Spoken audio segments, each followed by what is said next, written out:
Anne Hidalgo, qui est votre invité. Mais on va commencer avec cette alerte enlèvement. Si quelqu'un a des nouvelles d'Olivier Faure, de Martine Aubry, de Bernard Cazeneuve, de Carole Delga ou de n'importe quel autre poids lourd socialiste, on a bien tenté de les inviter. Mais au moment de venir défendre Anne Hidalgo sur les plateaux, il n'y a plus personne. C'est un peu courage fillon en ce moment, sans parler de Ségolène Royal qui appelle au vote utile pour Jean-Luc Mélenchon. D'ailleurs, le candidat insoumis est devenu la cible numéro 1 d'Anne Hidalgo ces derniers jours.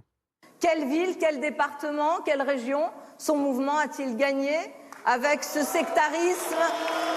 Aucune. Mélenchon, c'est l'impasse. Pour Jean-Luc Mélenchon, le danger vient de l'ouest, alors que l'agression est à l'est, ce qui tend à prouver qu'il a un peu perdu le nord. Bon, c'est de la vanne de fin de campagne, mais c'est de la vanne quand même. Bon, la réalité des sondages, c'est que le vrai match à gauche pour Anne Hidalgo se joue plutôt face à Fabien Roussel, voire Philippe Poutou, qui se paierait bien le petit plaisir d'arriver devant dimanche. Si au soir du premier tour, vous êtes devant la candidate du Parti Socialiste, ce sera une petite victoire? Ça sera le petit plaisir de cette élection-là, mais vraiment le petit plaisir. Il y a 20 ans, on nous dirait qu'on battrait le PS, on aurait dit « Ouh là, ça aurait signifié qu'on aurait été haut dans les scores », ce qui n'est pas du tout le cas.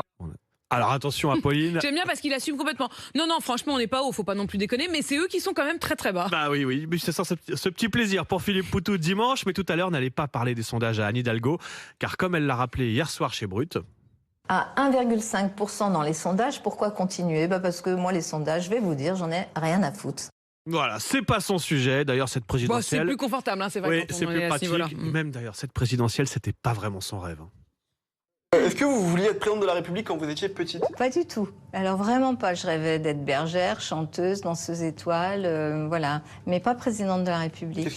Bon a priori, son rêve sera exaucé dimanche soir. Et dès lundi matin, elle pourra retrouver les joies du métro parisien. J'aime bien prendre le métro, bien sûr. Et les Parisiens viennent vous parler? Ouais, ils sont très gentils, ils viennent, ils me disent soit des petits trucs à l'oreille, soit ils viennent se prendre en photo. Là, j'étais dans le 18e il y a quelques semaines et j'ai pris le métro, ça devait être pas très loin de la porte de la Chapelle et le conducteur m'a reconnu, il a même fait une annonce. Nous souhaitons la bienvenue. Ah, c'est bien, c'est discret comme ça qu'on voulait passer un peu incognito.